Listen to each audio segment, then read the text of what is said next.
Olá pessoal, sejam muito bem-vindos ao episódio número 7 do nosso NuciCast. Hoje é dia 7 de abril de 2022. Hoje a gente veio tratar de uma guerra que é muito importante, que é pouco relatada, que é a crise humanitária no Iêmen. E para me ajudar a falar desse assunto tão importante e relevante, eu convido o professor Luiz Gonzaga. Seja muito bem-vindo, professor. Valeu, obrigadão, Bernardo, tudo certinho. E aí, galera, beleza? Mais uma vez, professor Luizinho aqui ajudando o nosso projeto. E para dar o nosso pontapé inicial, professor, o que seria uma crise humanitária? Vamos lá, a crise humanitária, ela se caracteriza pela ausência, né, ou pela decadência das condições básicas de saúde, de educação, de acesso ao saneamento básico, coisas que não é nem quando a pessoa não tem, que são retiradas. Né? Então essa população ela não tem acesso à alimentação, ela não tem acesso à saúde, ela não tem acesso à educação, ela fica restrita ali, vítimas, principalmente a gente está falando muito do Iêmen, vai falar do Iêmen hoje, por conta desse bloqueio, dessa coalizão internacional liderada pela Arábia Saudita.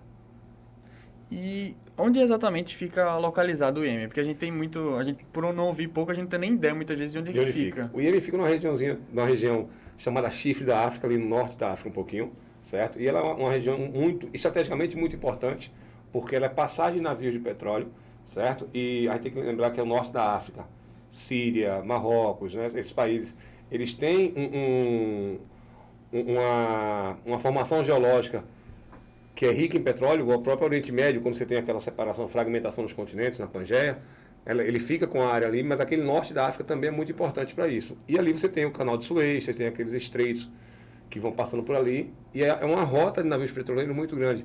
E o país que fica na margem do canal, né, ele ganha por isso, ele cobra a passagem. A gente viu isso o ano passado, não, 2020, quando o navio ficou inclinado lá no canal de Suez, e aí os outros navios tiveram que fazer a rota toda, contornando a África, né, fazendo o périplo africano ao contrário.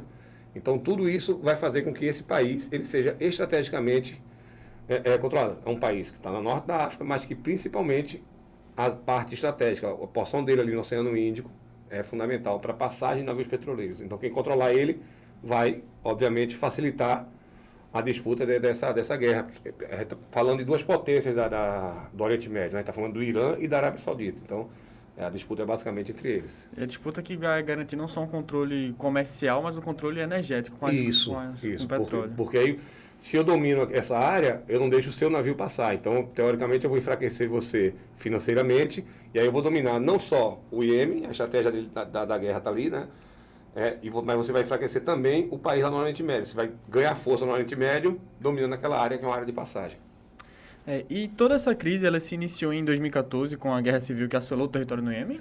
Essa guerra, ela na verdade, ela começa em 2014, mas ela é reflexo da Primavera Árabe, lá em 2011. Né? A Primavera Árabe, que é aquele movimento que começa na Tunísia, toma conta do Egito, vai se espalhando, Líbia, que até hoje não acabou na Síria.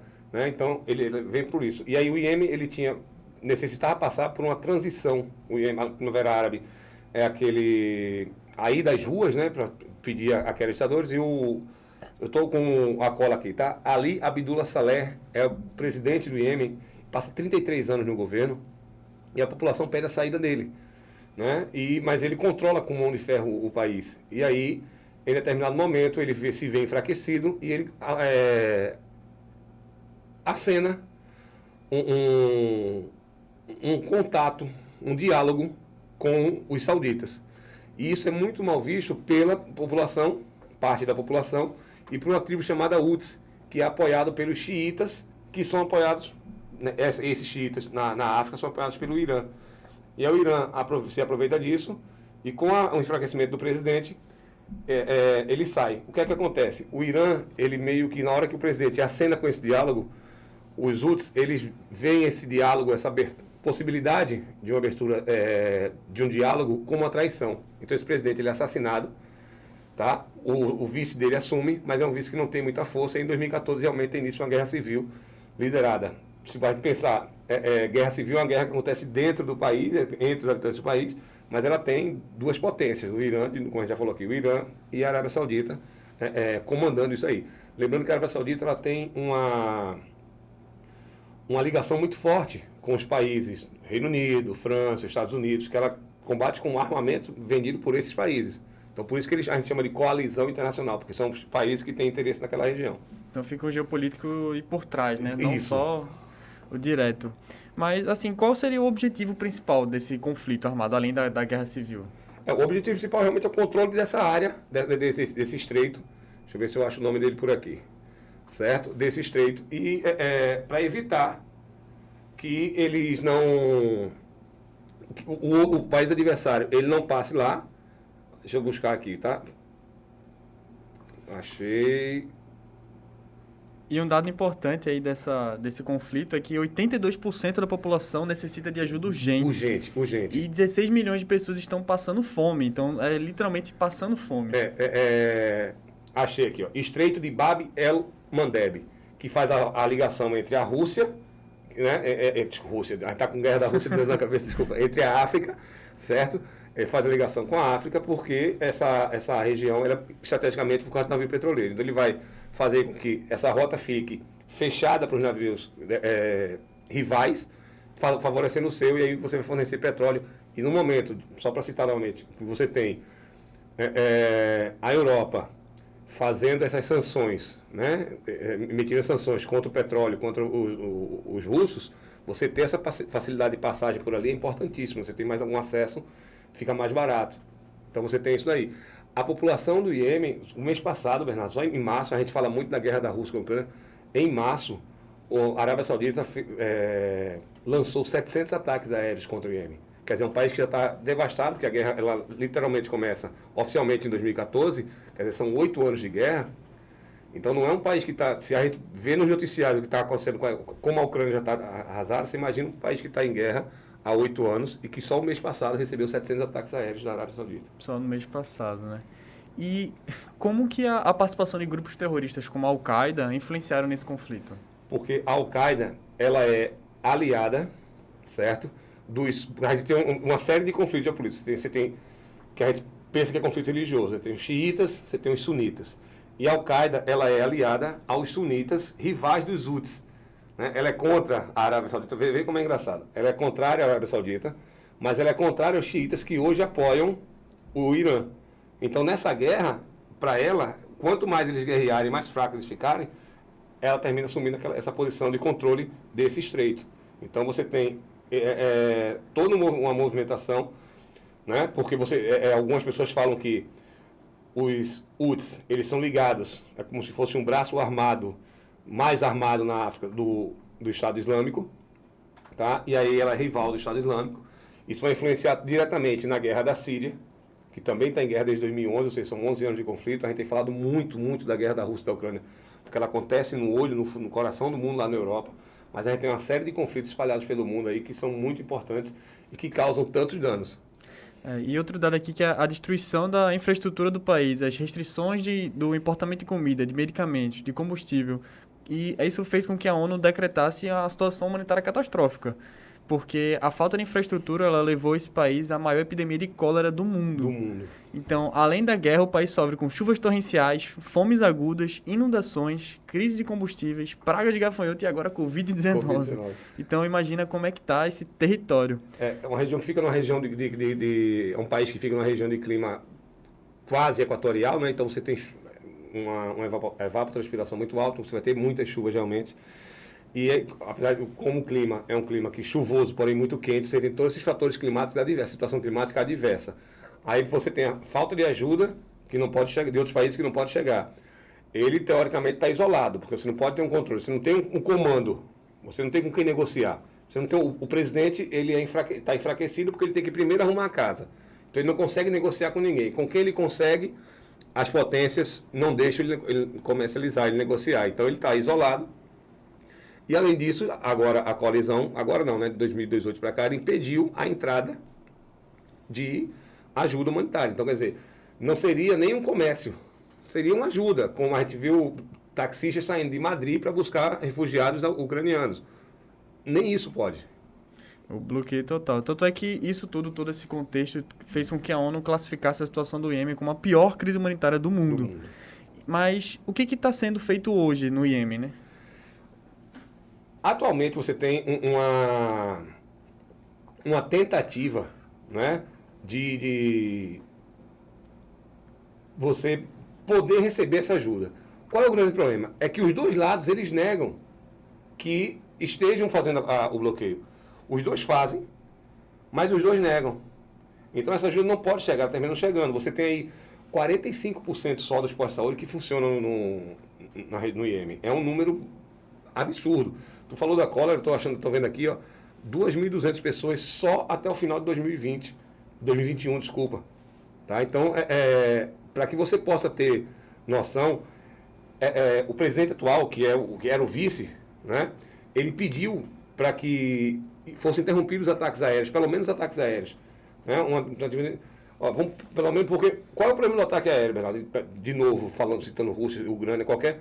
É que o ataque aéreo, ele não tem um alvo correto.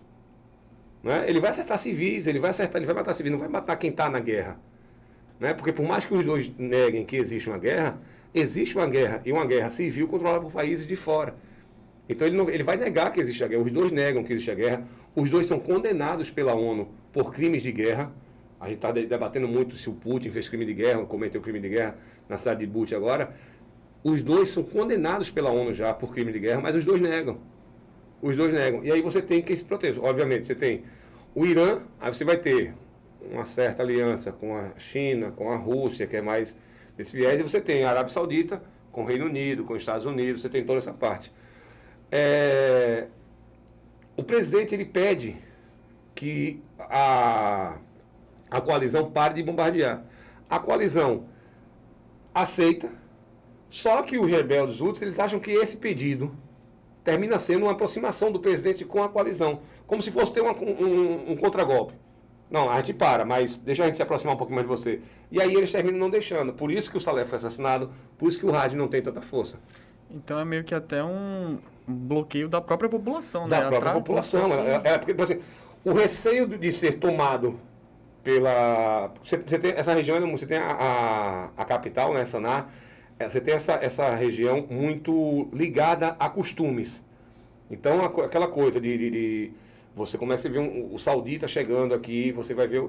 Então, qualquer contato causa um certo ranço, né? Porque você tem essa aproximação que, para a parte da população, não seria positiva. Entendi. Agora, professor, me tira uma dúvida. Por que esse conflito ele é tão pouco noticiado? Por que é tão difícil a gente ver uma notícia sobre o Iêmen passando nos jornais, na internet? Até é difícil achar matérias mais novas. Por que é tão pouco noticiado? A gente tinha combinado esse... E aí, para vocês que estão aí ouvindo a gente, o Bernardo falou no início, né? Hoje é dia 7. A gente tinha combinado esse podcast, acho que tem um mês quase, né? A gente combinou, a gente pensou nesse podcast como o número 2, né? E a gente saiu, quando a gente saiu daqui, mas era uma série de coisas que não pôde acontecer. Quando foi no último sábado, a gente falou que ia fazer, e aí eu fui pesquisar. Bernardo, eu não consegui achar um documentário que mostrasse metade do que está sendo mostrado agora na Rússia e na Ucrânia. Eu não consegui achar. Eu achei documentário sobre a guerra do Vietnã. Achei documentário, mas sobre ele, alguma coisa que pudesse assim, porque você tem que se preparar, não é só o conhecimento, você se prepara para fazer um programa como esse. Não. Ele não é noticiado porque ele está acontecendo na África. E aí é uma região que estrategicamente é muito importante, que geopoliticamente é muito importante, mas que você também não pode dar muita luz, porque senão as potências elas vão ter que assumir de forma direta e não de forma indireta como elas estão fazendo. Porque é muito fácil para os Estados Unidos, Reino Unido, França, Alemanha, Japão, esses países falando assim, olha só, eu quero ajudar. Não estou ajudando porque os rebeldes não estão deixando. É muito fácil você posar de bonzinho, não estou falando que não são, lógico que a ajuda tinha que chegar. Mas quando você faz isso, você termina tendo que participar. Se esse conflito fica muito evidente, você termina tendo que participar.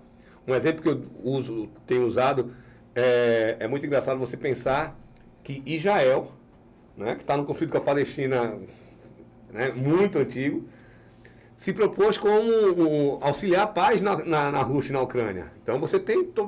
Poxa, resolve o teu BO aqui, né? Antes de se meter nos outros. Né? Antes de se meter nos outros. Então, é mais ou menos isso. Não é noticiado, porque se começar a tomar muita luz, a gente vai ter que fazer alguma coisa. Então, as grandes potências preferem não noticiar. É o Estado Islâmico e o Boko Haram. O Boko Haram é muito mais, como é que a gente pode radical Mas o Boko Haram age na Nigéria, aqui na África, então termina não tendo muita visibilidade. E é tão cruel quanto o Estado Islâmico. Mas o Estado Islâmico, ele cismou de bater de frente com as potências. Então aí você tem você ganha evidência, você ganha manchete, e aí eu vou ter que te combater. O Boko Haram está lá, só não chega aqui, só não vem para cá, mas está fazendo atrocidade lá também há tempos. Eu tinha visto até um estudo recente de que toda a história da humanidade, se eu não me engano, a gente só teve 236 anos de paz, que não teve nenhuma guerra. Então, como as guerras já estão tão difundidas agora, como, por exemplo, teve as guerras na África, na Ruanda, temos o exemplo do Kuwait. Então, assim, como essas guerras são pouco noticiadas. Sim. Mas a gente pode dizer que, por exemplo, trazendo para o lado do Iêmen, existe um fim próximo ou é algo que ainda vai perdurar por mais tempo? Eu acredito que enquanto você tiver essa situação na Europa, certo? E enquanto o petróleo for a principal fonte energética, a principal matriz energética do planeta, esse conflito ele pode até em determinados momentos cessar, mas vai ficar sempre uma tensão, porque a Arábia Saudita ela é uma potência na região. Aqueles países dali que fazem aliança com ela, a gente vai ter uma Copa no Catar, a gente vai ter um evento mundial no Catar. Né? Então, esses países ali, e a gente tem relatos de trabalho escravo na construção de estádios, então tudo isso a gente tem naquela região. Enquanto eles estiverem ali, isso vai acontecer. O que pode acontecer um dos lados, derrotados não vão ser, mas de repente, vai lá, os Houthis, eles acham que foram traídos pelos xiitas, aí eles vão se aliar aos sunitas. Então a Al-Qaeda, por enquanto, não quer chegar. Aí você vai ter um momento de relaxamento, de reconstrução. Ou a chance pouco provável de um líder de uma grande potência falar assim, ó, acabou, vamos ajustar, vamos brigar em outro lugar, que aqui não tem mais de onde tirar. Né? O senhor falou que a ONU ela condenou como crimes de guerra os dois países. Mas existe algum outro meio que a ONU poderia intervir nesse conflito? Alguma outra possibilidade que ela possa agir, meio que indiretamente? Ela poderia mandar, como é que a gente pode falar? Efetivar sanções contra os dois países, que todo mundo sabe, oficialmente não, mas que são, porque a coalizão é formada por alguns países e alguns grupos. Então ela podia falar assim, ó, vai entrar, a coalizão não vai impedir. Se impedir, sanções econômicas. Né? O Putin não ganhou a guerra ainda por conta das sanções econômicas. Então quando você mexe no bolso, você termina pensando, não vai não, então vou parar de comprar o petróleo saudita. Vou falar com os países, fazer a mesma coisa que a gente fez com a Rússia, vai parar de comprar o petróleo saudita. Vai parar de negociar com o Irã. Aí esses países vão se sentir enfraquecidos e aí a ONU entraria com ajuda, que seria o ideal. Por que isso não aconteceu, por exemplo, no Haiti, onde o Brasil liderou uma ajuda humanitária ao Haiti? Porque o Haiti ele não é um polo de importância estratégica. Ele fica na América Central, você tem Pacífico e Atlântico, certo? Um país relativamente pequeno, então você pode ajudar. Se a ONU quisesse realmente, se ela quisesse se impor, isso aconteceria. Até porque nenhum dos dois países que estão na liderança, liderando esse conflito, eles fazem parte do Conselho de Segurança da ONU. Né? É diferente do que acontece agora na Rússia e na Ucrânia, que a Rússia veta tudo. Por tudo que a ONU quer fazer contra ela, ela vai vetar, porque ela tem esse poder de veto. Ela, China, Reino Unido, Estados Unidos e Rússia, Estados Unidos, França. Né? França, Reino Unido, Rússia, Estados Unidos e China, eles têm poder de veto no Conselho de Segurança da ONU. Então, se o Conselho de Segurança da ONU falar assim, vai entrar ajuda humanitária, entraria. E se não deixar entrar, vai sofrer sanção. Acho que falta um pouco mais de pulso firme, mas por quê? Porque a guerra às vezes interessa também a quem vende armas. Né? Então a indústria armamentista gera muito lucro. Entendi. E nesse contexto globalizado que a gente vive atualmente, onde todo mundo praticamente tem uma câmera em casa, que é um celular, as redes sociais podem servir como meio de divulgação mesmo sobre a guerra, da população de lá mesmo mostrar o que está acontecendo? Sim, seria o ideal. A Primavera Árabe aconteceu por isso, né? Foi parte da população filmando atrocidades contra outros cidadãos, então aconteceu. O problema todo é o acesso que esse pessoal não tem a esses meios de comunicação, porque a gente vive num mundo em que algumas pessoas não têm esse acesso. Né? A gente tem 52%, 55% da população que tem acesso à tecnologia. E num país devastado por uma guerra civil e uma guerra... Ficou provado no mês passado, depois de 700 ataques, não só civil, uma guerra realmente de outros países, essa população termina não tendo acesso nem ao meio de comunicação e nem a como transmitir. Mas os poucos jornalistas que conseguem entrar, que estão lá, eles transmitem, mas não vêm para as grandes empresas, para os grandes conglomerados de telecomunicação. Certo. E falando atualmente, para onde esse petróleo que existe no Iêmen estaria sendo direcionado? Para onde estaria indo essa fonte energética tão importante para o mundo atual? Na guerra atual, na configuração atual do mundo, ele estaria abastecendo parte da Europa que tem o petróleo, está impondo sanções contra o petróleo russo.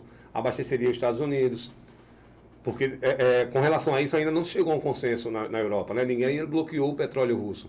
Então, na pior das hipóteses, se você tem uma situação de uma relativa paz na região, todo o petróleo que passasse por ali, tanto iraniano quanto saudita, ele poderia abastecer os países europeus, ajudaria que os países europeus fizessem um bloqueio maior à Rússia, impedindo a Rússia, e aí não tem nenhuma russofobia não, mas é porque o ponto forte da Rússia é exatamente as fontes energéticas. Então, quando você transfere isso, você teria um acordo diplomático, seria maravilhoso. Ó, a gente para a guerra por enquanto, aqui, a gente tem que resolver o BO na Europa, todo mundo pode passar por aqui e vender.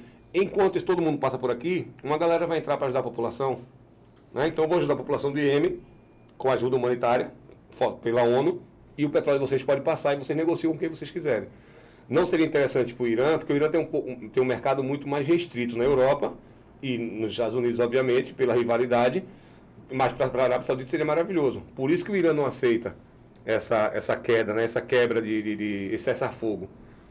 Porque para ele teria que trabalhar muito, mas teria que colocar o preço lá embaixo para que ele pudesse vender. Mas se os dois chegassem nesse acordo, só passa por aqui, ajuda, entra, e a gente vai abastecer. Tem espaço para todo mundo vender lá, porque a Rússia, que é um dos maiores produtores da região, não vai vender mais para ninguém. Então você teria essa possibilidade. Mas aí tem que ter uma negociação para que o Irã aceite, ou seja um signatário, para que você possa ter uma comercialização do petróleo dos dois. Agora, vale ressaltar também quem seriam os aliados do Irã nesse bate-bola. Né? Se você tem a China, por baixo dos panos, lógico, porque a China ela tem muitos investimentos na África. Muitos investimentos. A China ela quadruplicou investimentos de 2015 recente para cá, no continente africano, com usina nuclear, usina hidrelétrica. A África é um continente muito rico, né, em exploração mineral. Então a China, para ela, enquanto o conflito ficar pro ladinho de cá, tá ótimo que ela está explorando pro lado de lá. Então ela tem esse apoio. A própria Rússia, talvez por isso o Irã não queira aceitar ou ceder, porque ele termina sendo aliado também.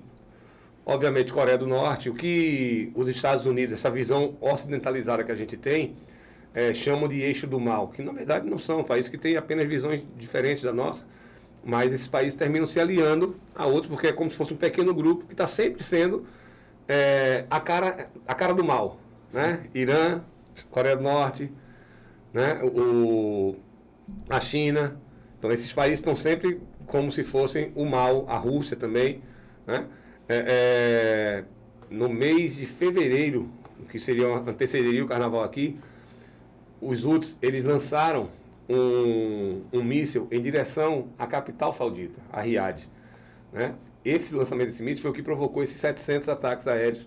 Né? Aqui fala assim, ó, você não vem não, que aqui também tem. Uma resposta uma resposta forte, pesada. Agora, eu acho um ponto assim muito importante como a China ela se mantém oculta se ela abstém de uma resposta tanto no conflito da Rússia como esse do Iêmen, porque ela no final está lucrando muito. Ela está lucrando. Os Estados Unidos também estão lucrando muito, com venda de arma. Só que a China ela tem essa passividade, né, certa passividade ou pseudo-passividade, porque ela não interfere. Ela falou, eu sou contra a guerra, mas ele que vai resolver. Eu não vou fazer sanção, eu sou contra a guerra. Por mim, não estaria tendo a guerra, mas eles vão resolver. E agora no Iêmen, agora não, né? Na guerra do Iêmen ele faz a mesma coisa. Ele faz a mesma coisa. Você dificilmente vê a China, você sempre vê a China como ameaça. Mas você dificilmente vê ela envolvida no conflito. Até no conflito que ela ameaçou invadir Taiwan ou Hong Kong, você só ouviu falar no início da guerra, como se a China não está apoiando que ela vai fazer a mesma coisa, e depois você parou de ouvir. Mas até para dominar a parte estratégica, ela está aqui. A China ela resolveu fazer o seguinte, Bernardo, ela disse, eu vou crescer economicamente. quando eu for totalmente independente economicamente, porque por mais potência que ela seja, ela ainda não é independente, que ela é uma área de exportação muito forte, certo?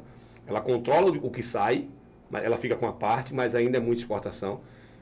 Então, o Xi Jinping ele falou o seguinte, ó, enquanto a gente não for independente economicamente, a gente vai ficar nada da gente, mas economicamente eles estão expandindo. Então, se expandem, estão indo para a área estratégica. A China tem investimento na Venezuela, a maior reserva de petróleo do mundo.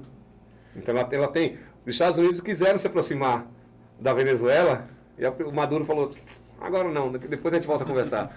Né? Então, você tem todo esse processo acontecendo, e apesar de ser dramática, traumática, uma guerra, um conflito, mas esse balanço geopolítico, para quem é de geografia, ele é maravilhoso. Você sabe essa coisa, assim, poxa, o cara era aliado daqui, o lance do Biden foi maravilhoso, né?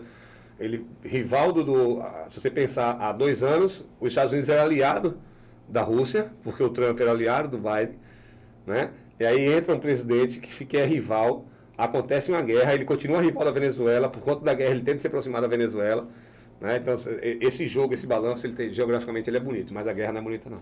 É um jogo que mexe com tudo e, assim, os países que mais, assim, saem como lucrando com isso tudo são os que mais pressionam os participantes que estão efetivamente na guerra, né? Sim. Então, a gente vê toda essa questão. Mas, professor, muito obrigado por esse Valeu, episódio, galera. foi muito importante. Pessoal de casa, muito obrigado pela audiência. Valeu. Fiquem aí por dentro de mais um conflito, mais uma guerra que está acontecendo, que é muito importante vocês saberem para estar por dentro de tudo, arrasar na redação, arrasar na prova de geografia, de qualquer concurso. Isso. E é isso, professor. Quero dar suas últimas palavras aí pro pessoal. Gente, não são só os dois, tá? Não tem só Iêmen, não tem só Rússia e Ucrânia. A gente tem, como eu falei, conflito no Sudão do Sul, a gente tem um conflito na Palestina com Israel, a gente tem uma série de conflitos acontecendo no mundo e, como o Bernardo falou aqui, não são tão bem repercutidos ou tão repercutidos quanto quando acontece na Europa. A gente precisa ficar esperto com relação a isso também, porque se a gente pensar como humanidade, na crise humanitária, a gente tem que pensar realmente no mundo todo. São pessoas que não têm acesso. Os ucranianos, eles de certa forma, todo dia, toda semana, você vê as potências mandando arma para a população se defender. Aqui você não pode mandar, porque você tem 2 potências rivais, né, e você tem uma crise de falta de alimento. Falta de alimento. Você vê, o ucraniano tem lá, o Bernardo falou aqui, eles têm internet. No Iêmen você não pode, dificilmente ver uma transmissão. Né? Os repórteres das emissoras de TV, eles chegam na Ucrânia, vídeos são mostrados, depoimentos são relatados, e no Iêmen a gente não vê isso, porque a gente não tem esse acesso. É isso, gente. Muito obrigado, professor, mais uma vez. Valeu, foi Bernardo. ótimo. Foi massa. Até a próxima, pessoal. Espero vocês por mais episódios. É isso. Valeu!